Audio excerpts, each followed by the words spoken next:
Howdy, y'all. So, I was eating at Tractor today. Really good place. It's on Robson and Richards. Good food, healthy food. And I was having lunch with a friend of mine, Lee, who I know through voice stuff. And I'm sitting there, and I look over, and in walks Keegan-Michael Key, who, if you guys don't know, is from Key and Peele. He's done tons and tons of movies and shows. He was on Mad TV. He also did a recent movie called Don't Think Twice, which was actually really, really good. And if you haven't seen it, you should check it out. Anyway, he's up here. I believe he's shooting Predator. Anyway, so then I have that moment where you're like, do I go up to this person and go say hi and be like, hey, you don't know me, but I've seen you. I'm watching you. A, kind of creepy. B, you don't want to, invade on the personal space of someone, right? The other hand, there's also this thing that's like, oh, maybe I'll meet him. He'd be like, you're just the person we need for this role as this nondescript white guy. And you're like, yeah, that's me. And I was thinking about this, and it was kind of like, do you go say hi? Do you not go say hi? And of course, it depends on the situation, but what it made me kind of look at is, well, if you're looking at that kind of thing as like a shortcut to like being famous, like, well, if I just, harass and invade this guy's personal space and then I'll be famous, okay, fair enough. Maybe that'll work. Who knows? There's no one set way.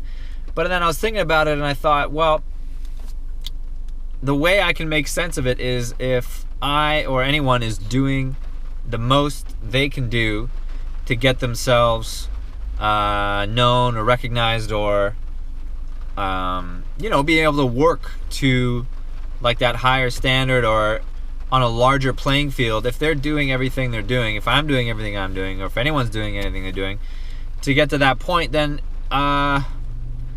probably that decision will be much easier, because you know in your heart that you're doing whatever you got to do.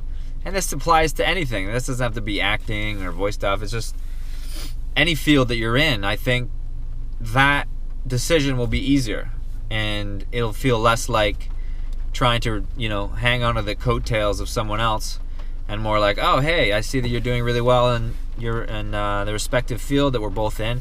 I'm also, working my butt off, etc. But like I said, there's really no right or wrong way to do it. And I would also suggest to use it as like fuel for you. Have it be like, oh, actually, I'd like to be able to create that kind of effect on others if I could. And so what can I do in my, in whatever you do, whatever it is, whatever work you're doing, how can you step up your own game? And I think that's kind of like the ultimate thing, kind of like the little circle of life. He busted his ass to get to where he is today, and now he can kind of create that effect on others. And now that should be fuel for you and whatever you do. Anyway, so that was kind of like, I was really looking at it. I was like, what do you do? Like, this person's right. You're like, oh, I know you. But what, how do you go about that? How do you deal with that? Anyway, I thought it was very, very interesting. Lee and I, we were kind of going back and forth, like, oh, should we say hi? I don't know. It depends on the thing. Well, maybe I'll just, so he gave him a little wave. I had to take off a bit earlier, but, I gave him a wave. And, just kind of acknowledged him there. And he was like, oh, that was super cool. But it was just an interesting debate. And I thought this video might help. And it gave me a little bit more perspective, and kind of like, well, you should just make your own future. You know what I mean? Anyway, so there you go. So, Keegan, if you're watching, I'm a very good sort of nondescript white guy. If you're looking for that for a next project, and good luck. Anyway, all right, peace out.